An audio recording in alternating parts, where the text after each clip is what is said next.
साल 2026 में भारत की अर्थव्यवस्था आखिर होगी कैसी? देखिए, ये सवाल सिर्फ एक्सपर्ट्स के लिए नहीं है, ये हम सबके भविष्य से जुड़ा है। तो आज आइए जरा सरकारी इकोनॉमिक रिव्यू के अंदर झांक कर देखते हैं और समझते हैं कि आने वाले सालों में इंडिया कौन सी बड़ी इकोनॉमिक छलांग लगाने की तैयारी में है। तो सवाल बिल्कुल सीधा है।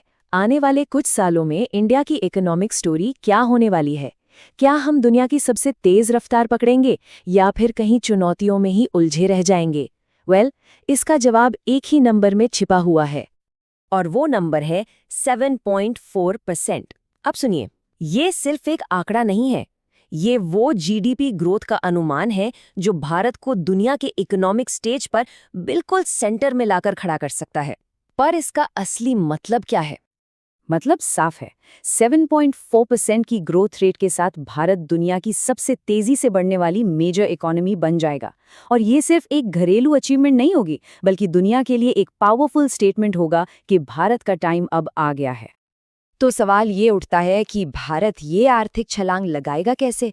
इस जबरदस्त प्रिडिक्शन के पीछे आखिर कौन सी ताकतें काम कर रही हैं? चलिए इस इंजन के पुर्जों को थोड़ा और करीब से देखते हैं। अच्छा, जब हम जीडीपी ग्रोथ की बात करते हैं तो इसका सीधा सा मतलब है कि एक देश में जितने भी गुड्स और सर्विसेज बन रहे हैं उनकी टोटल वैल्यू कितनी तेजी से बढ़ रही है। समझ लीजिए, ये किसी भी इकोनॉमी का हेल्थ चेकअप जैसा है और भारत का स्कोर भाई काफी तगड़ा दिख रहा है। तो वो कौन से इंजन हैं जो भारत की आर्थिक गाड़ी को इस 7.5% की तूफानी रफ्तार से दौड़ाएंगे? इकोनॉमिक रिव्यू दो खास एरियाज पर फोकस करता है जो इस ग्रोथ की कहानी लिखने वाले हैं। ये हैं वो दो गेम चेंजर। पहला, सर्विस सेक्टर, जो दशकों से भारत की इकोनॉमी की रीढ़ की हड्डी रहा है, और दूसरा, आर्टिफिशियल इंटेलिजेंस यानी एआई, जो कि फ्यूचर की टेक्नोलॉजी है और इंडिया इसमें अपना झंडा गाड़ना चाहता है। और सुनिए, ये कोई हवाई बात नहीं है। इकोनॉमिक रिव्यू में साफ साफ लिखा है, सेवा क्षेत्र और एआई विकास के मुख्य चालक हैं।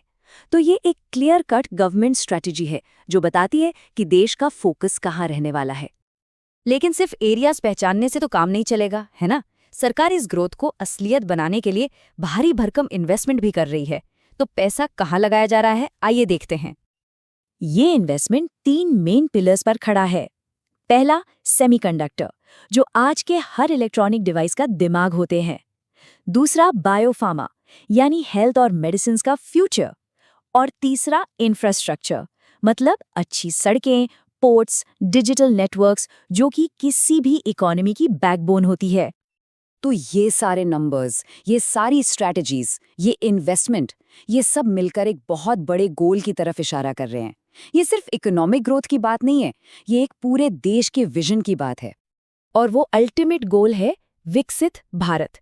मतलब इन सारी आर्थिक कोशिशों का एक ही मकसद है, भारत को एक डेवलपिंग नेशन से एक डेवलप्ड नेशन बनाना।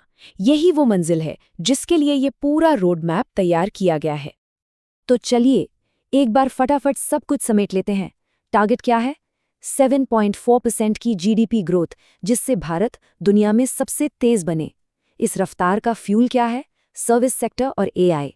और इस पूरी इमारत की नींव को कौन मजबूत करेगा? सेमीकंडक्टर, बायोफार्मा और इंफ्रास्ट्रक्चर में किया गया इन्वेस्टमेंट। ये सब मिलकर विकसित भारत के सपने को सच करने की पूरी स्ट्रैटेजी है। तो आखिर में एक बड़ा सवाल उठता है, क्या ये पूरा प्लान, ये पूरी स्ट्रैटेजी भारत को सच में एक ग्लोबल इकोनॉमिक सुपर पावर बना पाएगी? देखिए, कागज पर तो प्लान बहुत सॉलिड दिखता है, लेकिन असली टेस्ट तो आने वाला वक्त ही लेगा। देखना होगा कि ये सफर कैसा रहता है। देखने के लिए शुक्रिया।